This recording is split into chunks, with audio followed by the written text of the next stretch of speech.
What's up, YouTube? I'm here with a video. I have a young lady here that's homeless and would like to give her a story. So hey, tell us a little about yourself, young lady.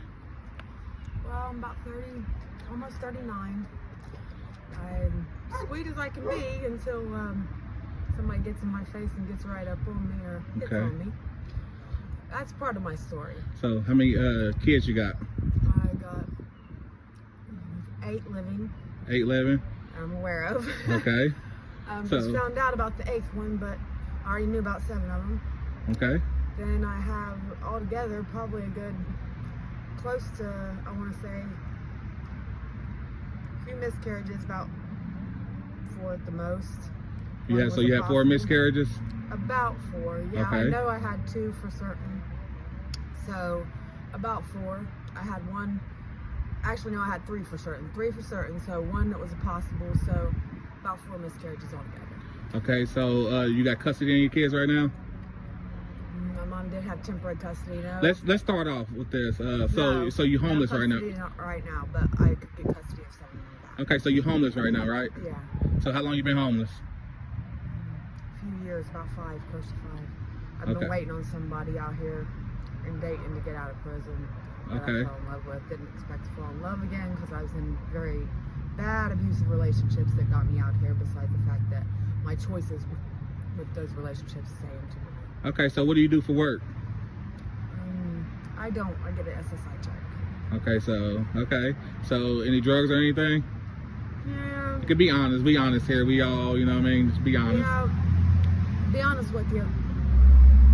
A lady named Diane Davis and David Fairchild, they lied in court. I give them my kids. This is what all stirred all this up. I give them my kids. My heat was going out. I was doing the right thing as a mom, you know. I want to see my kids warm, you know. Me and my ex was having problems is what, you know, is why they had them and they were only watching them. Well, they asked me after a week, about 7 days, close to 7 days. Yeah, about that, 4 or 5 days, almost 7. Well, if your heat's going out and things like that, you guys are breaking up, what you gonna do?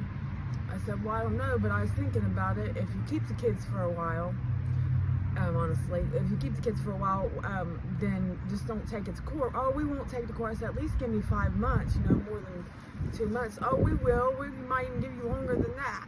Yeah. And they did not. They waited 2 months, filed for emergency custody. Not only did they mention that my pipes were freezing under the house is why I give them the kids. It was our discussion. Well, they're freezing. I know they're freezing. Me and my ex are still having problems. You said you wouldn't say anything about that, so please don't. They took that to court, said we was fighting, not only mentally but physically, what we told them not to say, because once it started physically, we'd give them the kids to watch, and was wondering what we was going to do, if we was just going to separate or what, so the kids wouldn't be around that, because he was not a bad guy, but he wasn't the best, and his name was Joseph Barrett. Okay. The guy that hits on me and was the worst guys were just boyfriends I had kids by. After that, Michael Robinson. Okay, how many baby daddies do you have?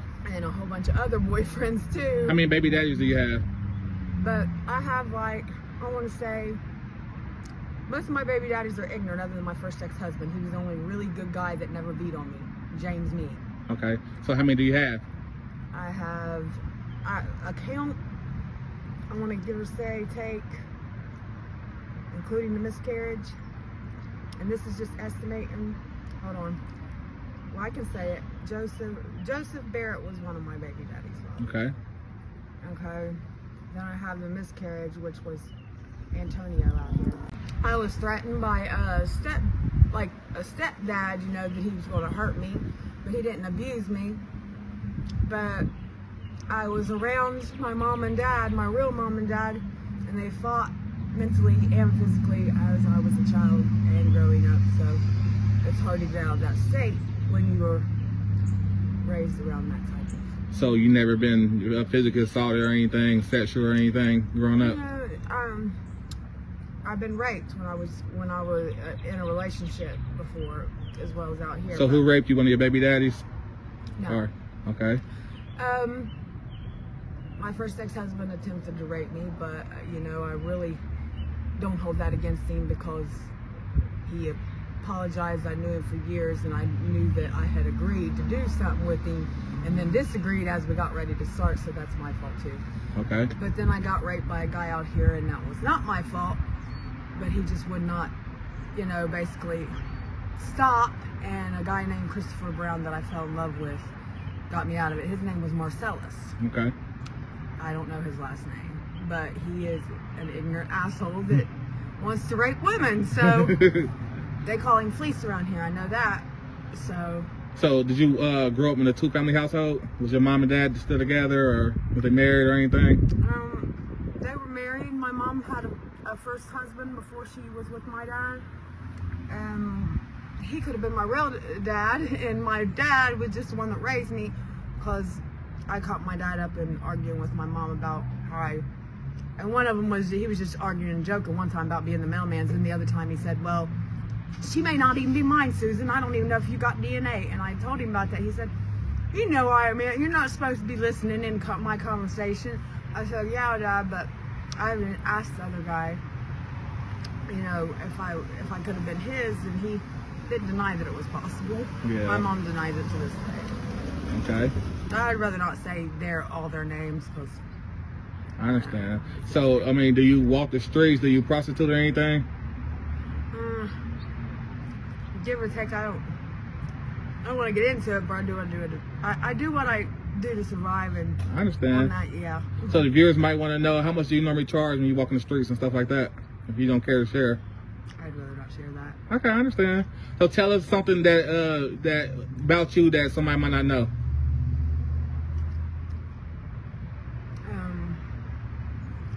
Probably the sweetest girl in the world until you push my buttons. But a lot of people know that. Here's something that you don't know about me.